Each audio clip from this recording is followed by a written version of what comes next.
Et on va exactement. tout de suite commencer avec les numéros 1 de la VO. Alors, je sais pas si on va dire que c'est vraiment une nouvelle rubrique, mais en tout cas, c'est quelque chose qu'on va essayer clairement de mettre en avant assez fréquemment pour vous présenter les différents numéros 1, en tout cas au moins du côté Marvel et DC. Ça ne veut pas dire qu'on va tous les faire, hein, parce que bah, non seulement ça prend du temps, mais en plus, bah, c'est un budget, hein. Mais en tout cas, on essaiera de suivre les séries principales. Ouais, surtout qu'aussi l'actualité faisait que voilà, c'est le début de la ligne absolute Ouais. et il y avait quelques numéros 1 aussi un peu spéciaux, un petit peu particuliers. Donc c'était l'occasion de se relancer dedans, quoi. Ouais, c'est Salut ça. Pierrot! Salut Pierrot. Oui, puis je pense qu'une fois que tous les premiers numéros absolus seront sortis, ou en tout cas une fois que vraiment les principaux seront sortis, parce que même là, Superman, finalement, il est sorti hier. Euh, Ouais. voilà, pour l'instant, c'est un peu délicat de faire un point général sur la lignée absolue, mais une fois qu'il y aura plus de visibilité, on pourra s'y mettre. En attendant, on va commencer par Marvel et par ton copain Blade, Ah là là! Une grande histoire d'amour, hein, n'est-ce pas? avec Blade, hein. Mmh. Alors déjà, Ah oui. est-ce que tu as pu te le procurer? Est-ce que tu as pu le lire celui-ci? Alors, j'ai fait mon bachelier, j'ai fait l'impasse, mais c'est le seul sur lequel j'ai fait l'impasse. D'accord, ok. Voilà. Bon, Bon, pour écoute, commencer, ça, ça la fout un peu mal, mais voilà. non, bah non, il n'y a pas de problème. Comme j'ai dit, hein, il va falloir faire des choix rien que par rapport aux sous-sous dans la popoche. Donc, un titre écrit par Brian Hill et dessiné par Seb Villa. Qu'est-ce que j'en ai pensé? J'étais quand même satisfait. Déjà, je dois le dire, les dessins n'étaient pas mauvais du tout. Donc, ça, c'était déjà un bon point. Euh, une bonne dose d'hémoglobine. C'est toujours agréable quand même dans un univers Blade. Je dirais pas que c'est forcément indispensable, mais bon, quand même, c'est Blade, si t'en mets pas là, ou dans le Punisher, on va dire que t'en mets nulle part.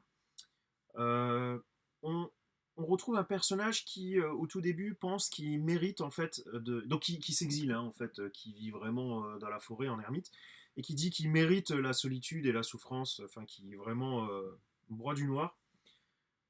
Et en fait, il va très vite avoir une personne qui va le voir, il va y avoir une jolie rencontre, disons, parce que clairement, c'est pas le cas du tout, hein. Donc c'est un agent de Spellguard qui va essayer de le récupérer pour qu'il fasse partie de ce groupe de Spellguard. Donc il va suivre cette personne, mais absolument pas pour rejoindre le clan. Ça va plus être le moyen pour Blade du coup de se défouler et de se mettre donc du coup Spellguard déjà à dos et d'avoir entre guillemets déjà son ennemi pour les prochains numéros. Clairement, c'est violent, c'est plutôt fun. Encore une fois, comme j'ai dit, une bonne dose de sang, mais pour le moment, ça s'arrête là. Voilà. C'était. Disons que j'avais lu des lectures assez lourdes avant ça, donc du coup, c'était un bon moyen de se vider un peu la tête. Ça avait un petit côté défouloir, mais pas plus. Voilà. Pour l'instant. Donc, est-ce que dans ce premier numéro, est-ce que Blade, le tueur de vampires, tue des vampires? Et ben, je sais pas si ce sont des vampires. J'ai pas l'impression qu'ils soient présentés tels quels. Peut-être que je me trompe. En tout cas, c'était pas en mode salut, moi je suis un vampire. Ils ont vraiment joué sur le côté secte nommé Spellguard. Bon, en tout cas, c'est genre Blade qui va aller massacrer au sabre des créatures de la nuit, quoi. Ça Des reste des monstres. créatures de la nuit. Oui, oui, absolument. Ça, là-dessus, on sera pas perdu. Voilà. Bonsoir, Matt. Et ben donc, salut Matt. Et ben donc, un petit conseil aux scénaristes du potentiel film Blade. Ben voilà, vous prenez Blade, vous faites tuer des monstres, et voilà, c'est suffisant pour faire un script. Voilà, c'est tout pour moi. Oui, c'est vrai encore, c'est pas forcément aussi simple que ça. Mais après tout, ça résume plutôt Je bien suis le premier mauvaise film et langue, mais pourtant, il est très bon. ben voilà, c'est pas si compliqué. C'est vrai. Voilà, bon, je continue je suis mesquin, mais c'est tellement facile. Voilà, c'est comme T'arrêtes ben, pas voler une sucette à un de bébé. frapper un homme à terre. T'as pas honte. Mais est-ce que Blade est vraiment un homme? Est-ce que c'est pas Oh, un demi-vampire ou je sais pas quoi? t'arrêtes pas de frapper un demi-vampire à terre, alors si tu veux. Voilà, exactement. J'accepte un peu plus ça. N'hésitez pas, les amis, à nous dire ce que vous en avez pensé si vous avez déjà eu le temps de les lire, ou à l'inverse, si vous avez des questions par rapport aux différentes séries. On essaiera de vous en parler le plus possible. On va enchaîner avec le Et premier n'hésitez numéro d'Iron Man pas à... par Spencer Ackerman et Julius Ota, qui est sorti le 23 octobre pour celui-ci. Euh, et bah, j'ai beaucoup aimé. Je sais pas pour toi. Ah, tu l'as lu ou pas Ouais, cette je pense fois? que c'est un très bon... Ouais, ouais, Ok. ouais, je l'ai lu celui-là. Ça faisait un petit moment qu'il était sur mon radar, voilà, parce qu'on en a parlé, je sais plus si on en a parlé en live ou après le live la semaine dernière, mais le scénariste est aussi un journaliste qui a pas mal étudié, enfin qui a pas mal bossé sur les questions de sécurité nationale, et donc je pense que dans tout ce qui était trafic d'armes et tout ça, ça devait être un peu dans son rayon. Donc j'étais un peu curieux de savoir ce qu'il allait en faire. Et ouais, on a l'air de, bon, c'est marqué de son sur la cover, c'est un peu le début de la guerre entre Stark et la Roxxon. Et c'est en fait pour moi c'est à la fois le point fort du titre et à la fois le point faible où voilà on va vraiment clairement aller sur le côté espionnage industriel, guerre entre entreprises, etc. Et en plus l'histoire fait que Iron Man a une nouvelle tenue un peu plus rétro que d'habitude, on le voit un peu sur Ouais. la cover de Yasmine Poutry et alors le design a l'air très très cool, mais c'est vrai qu'en fait on voit très peu justement cette nouvelle armure.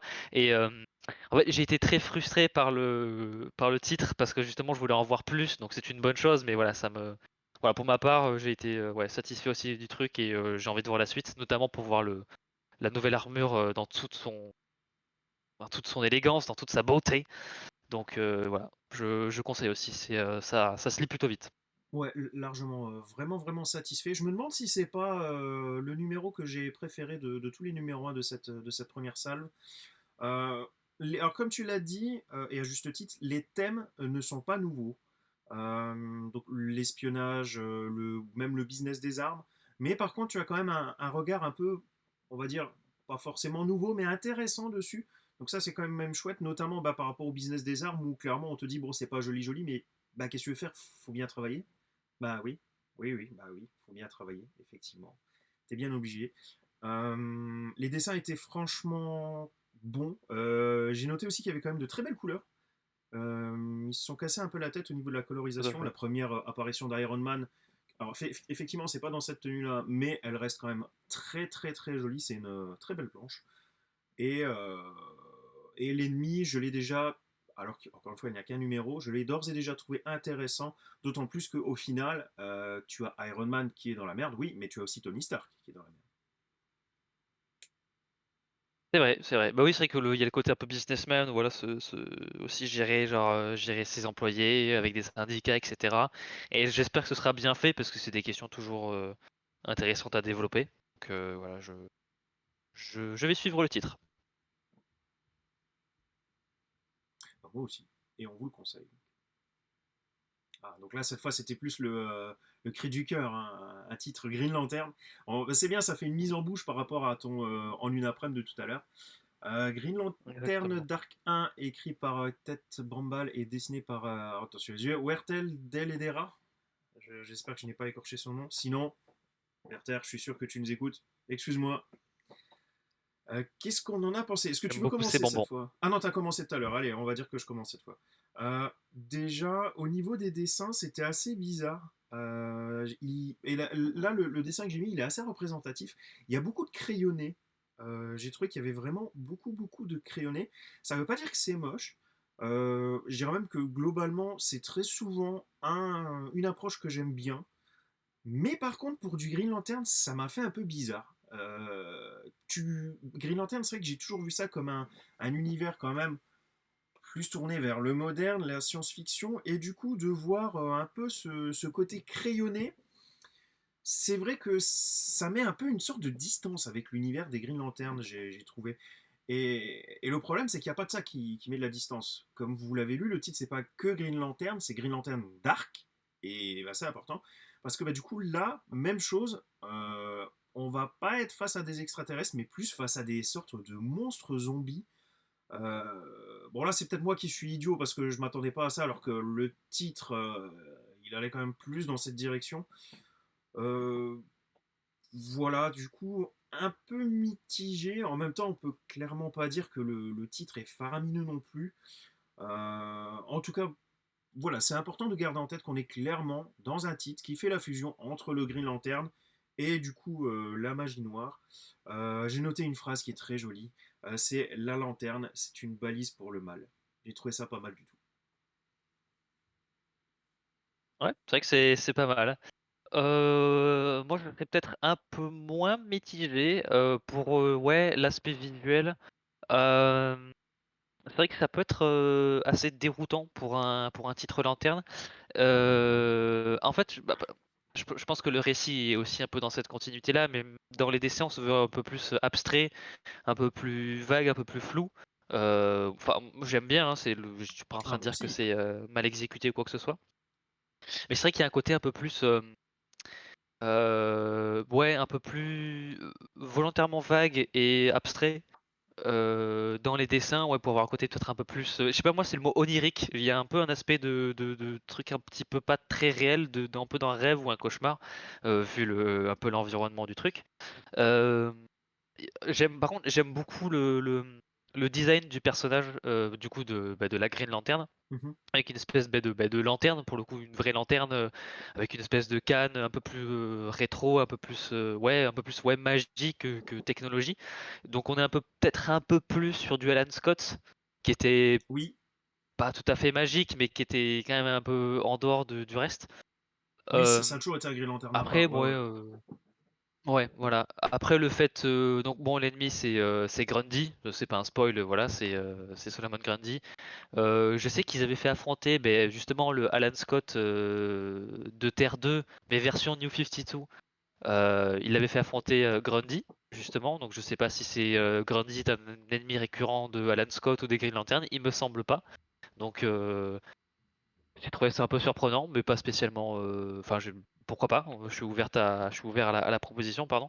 Et par contre j'ai beaucoup aimé le design des zombies entre guillemets qui ont un aspect un peu à la The Last of Us, un peu floral, champignonesque, Mhm. un peu déroutant. Voilà, c'est un truc c'est pas graphiquement très dérangeant, mais je sais pas, le fait d'avoir un côté un peu, ouais, nature, ouais, champignons, c'est toujours un truc qui moi ça me berque. J'aime pas trop ça, donc ça a bien fonctionné. Après, l'histoire en elle-même, à voir où ça va aller. Ça m'a pas hyper accroché, mais ça m'a pas spécialement donné envie de partir non plus. Donc, si par exemple le numéro 2 me donne envie de continuer après, voilà. Je reste ouvert, mais voilà. Moins pris que à Iron Man pour le moment, mais Ouais, c'est ce que j'allais te demander. Ok, ok. je reste ouvert. Voilà. Ok.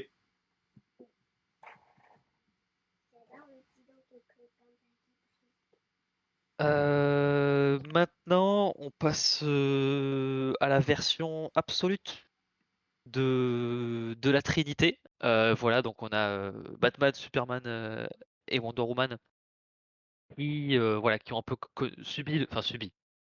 On fait un peu le traitement Ultimate, on va dire, un peu mes versions d'ici.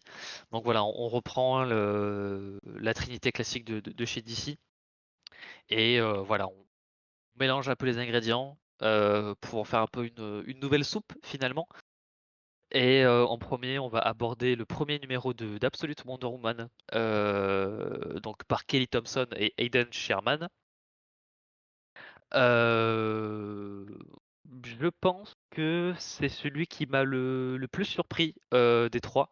Heu, peut probablement parce que là où je connaissais un peu plus les équipes créatives pour Absolute Batman et Absolute Superman, je connaissais pas les travaux ni de Thompson ni de Sherman. Donc j'étais un peu en mode, qu'est-ce que je vais découvrir, avec cette nouvelle version de Wonder Woman. Et ouais, c'est celle qui m'a le plus agréablement surpris. Je sais pas si c'est celui que j'ai préféré, mais en tout cas c'est peut-être celui que j'ai préféré. Je sais pas trop, mais voilà, j'aime bien la proposition, voilà, le renversement du statu quo de Wonder Woman qui a, un peu comme pour les 2 autres héros finalement, a un peu grandi dans un autre environnement, ce qui fait que ça, du coup, ça influe un peu sur tout son personnage, sur toute sa personnalité. Donc voilà, j'ai trouvé le 1er numéro ne nous raconte pas grand-chose dans le présent, mais c'est plus, voilà, un peu toutes les origines, de la naissance, on va dire, jusqu'à, l'âge adulte de Diana. Et j'ai trouvé vraiment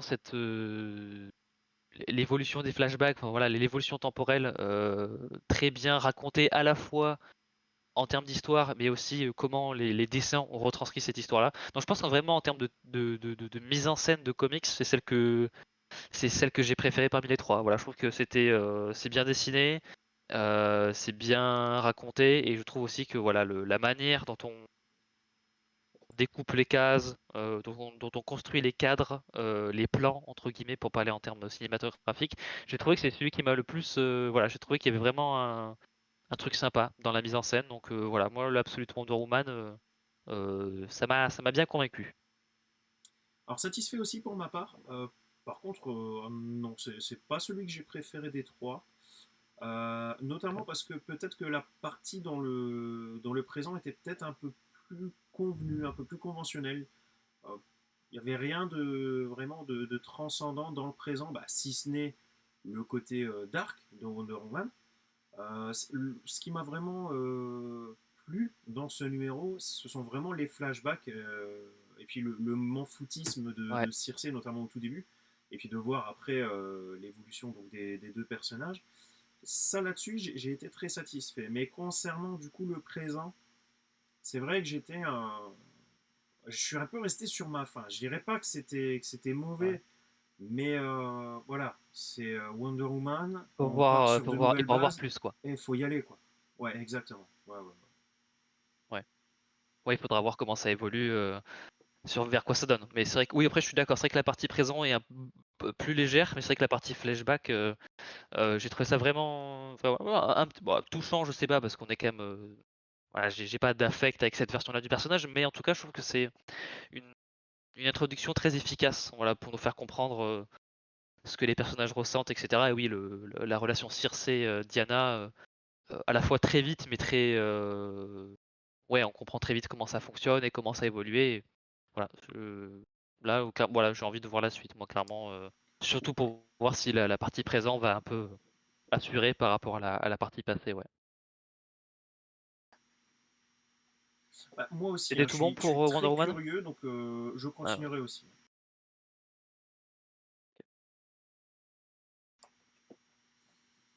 Absolute Superman, sorti hier, écrit par Jason Aaron et dessiné par Rafa Sandoval.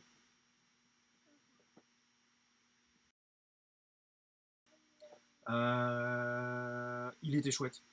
Il était franchement chouette. Personnellement, c'est celui-là que j'ai préféré pour l'instant au niveau de la lignée absolue. Sachant que je n'ai pas lu Batman par contre. J'ai pas encore réussi à me le procurer. OK. Donc voilà, j'ai hâte du coup de connaître ton avis sur Batman. Mais concernant Superman, j'ai franchement beaucoup aimé. On nous présente une Krypton différente, avec des nouvelles origines. Euh, et c'était vraiment chouette. En fait, il faut partir du principe que tout repose sur le fait qu'on a changé la symbolique du S de Superman, qui passe vraiment de l'armoirie de la famille à vraiment plus une armoirie d'une catégorie sociale.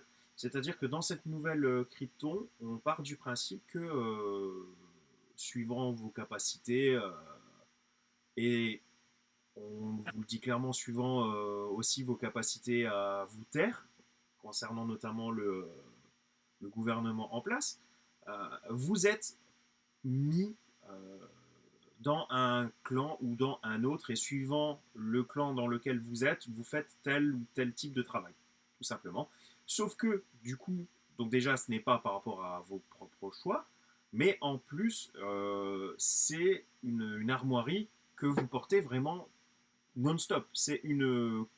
Disons que c'est comme à l'armée, c'est-à-dire que vous avez un grade, vous avez ce grade tout le temps, tout le temps, tout le temps. Vous respectez systématiquement le grade qu'il y a au-dessus. Sauf que là, bah, c'est pas juste à l'armée, c'est vraiment dans la vie de tous les jours, quoi. Et tous les jours, donc, vous vous baladez pardon, avec votre S sur le torse dès lors que vous faites partie donc, de cette catégorie de personnes. Et concernant donc le S, il est précisé donc, que les parents de Kal-El avaient tout pour réussir et que clairement ils étaient supposés aller bien plus haut au niveau de la hiérarchie. Mais étant donné qu'ils ne savent, bah, comme je l'ai dit, pas trop se taire et qu'ils ont été un peu trop forts concernant les critiques du pouvoir en place, du coup, bah, à l'inverse, ils ont été mis tout en bas. Euh, Et donc ce S, c'est plus vraiment pour les travaux extrêmement pénibles, extrêmement physiques. Il y a une phrase que j'ai notée qui était vachement chouette, c'est le symbole de ceux qui trouvent leur chemin, mais avec leurs propres mains, qui tracent leur chemin, mais avec leurs propres mains. J'ai trouvé que déjà c'était assez représentatif du groupe, mais en plus, dans un sens, ça en disait long sur les autres groupes, bah, indirectement. Euh, j'ai vraiment beaucoup aimé.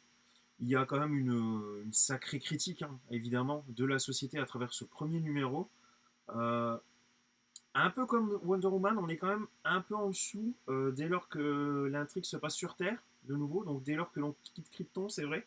Où là, bah, on y va un peu plus, bah, de nouveau, de manière un peu plus conventionnelle quand même si on retrouve le Kal-El qui, euh, qui nous est plus ou moins présenté quand même sur Krypton, même si on ne le voit pas, mais on comprend d'où il vient, entre guillemets. Voilà, et un petit twist final quand même dans ce numéro qui a le mérite de changer, qui peut être intéressant à suivre aussi. Moi, ce que moi j'ai noté. Là où le Wonder Woman a, pour moi, je pense, remporté la palme en termes de personnage, là, je pense que l'Absolute Superman est en termes de comment réinventer un mythe, un personnage, un univers à une nouvelle sauce. Voilà, c'est un peu je pense, le meilleur des trois au niveau des absolutes à ce niveau-là.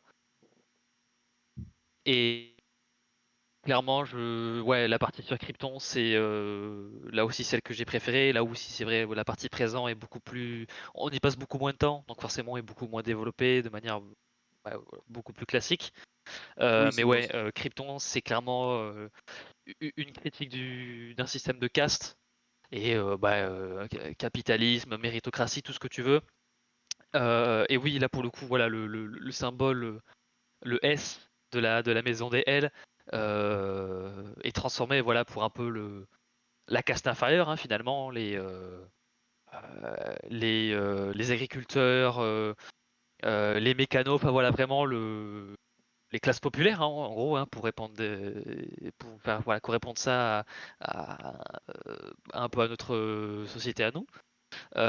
Et donc évidemment, la grosse gauchière que je suis, j'ai beaucoup aimé ce traitement-là de Krypton pour un peu l'actualiser.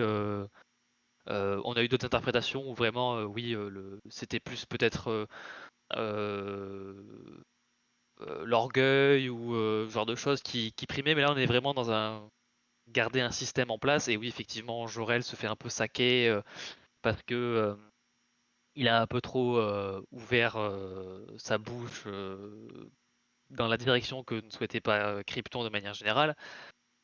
Donc bon, c'est des trucs qui sont toujours très intéressantes. Là, c'est plutôt bien fait et c'est vrai qu'il y a des punchlines plutôt cool, notamment sur quand il parle justement de la caste inférieure qui a le S comme grade, hein, comme emblème de cette caste-là, qui dit justement que c'était même si c'était ceux qui étaient en bas de l'échelle, c'était ceux qui étaient genre solides, qui avaient genre plein de ressources en eux pour survivre, etc. Et justement, il disait que c'était là où on dit que Superman est l'homme d'acier, on a dans la narration du numéro, on indique que c'était le peuple d'acier, et justement, en anglais, c'est The People of Steel, donc Steel avec un S. Donc voilà, il y a plein Mhm. on va dire, comment dire, de relier plusieurs points de la mythologie, mais avec des chemins différents. Donc on récupère plein d'éléments, mais on les retravaille voilà, de manière très intéressante. Et c'est vrai que oui, pour le coup, je dirais même qu'on a deux twists dans le numéro concernant un personnage féminin et juste avant sur un peu une question d'âge, sur la question de la chronologie de certains événements par rapport à l'âge de certaines personnes. Ah, Euh, voilà. Je sais pas si on pourrait ça dire de twist, mais en tout cas, c'est les deux pour moi les renversements un peu des situations ça reste habituelles. surprenant, si. Voilà. Donc voilà, et oui, la partie graphique est très cool. J'aime beaucoup les espèces d'effets un peu magma sur les bracelets et les bottes de Superman. Donc voilà, comme pour Wonder Woman, à voir ce qu'ils vont faire dans le présent. Mais je Oui, pense que ça m'a un petit peu plus capté que la partie présente de Wonder Woman. Donc voilà, pareil, le Superman, ouais, aussi très enthousiasmé avec cette version-là. Et j'espère qu'ils vont pas, enfin qu'ils vont continuer dans cette qualité-là. Donc pour moi, c'est tout bon. mais c'est vrai que dans un sens, ça fait quand même un peu peur, puisque ce qu'il y a de plus intéressant, d'accord, c'est très bon, mais ce qu'il y a de plus intéressant dans Wonder Woman et Superman, bah, mine de rien, ce sont les scènes du passé, sauf que bah, elles vont s'arrêter tôt ou tard. Donc il va falloir quand même à un moment rebondir et proposer quand même quelque chose d'un peu plus décisif dans le présent aussi. À voir. Après, s'ils mettent le même niveau de qualité de traitement dans ce qu'ils font au présent, avec comment ils l'ont fait dans ce premier numéro, moi ça me va. Après, ben, à voir s'ils le feront, mais c'est pour ça que. Mais bon, à surveiller. Mais plus que satisfait. Ouais. Yes.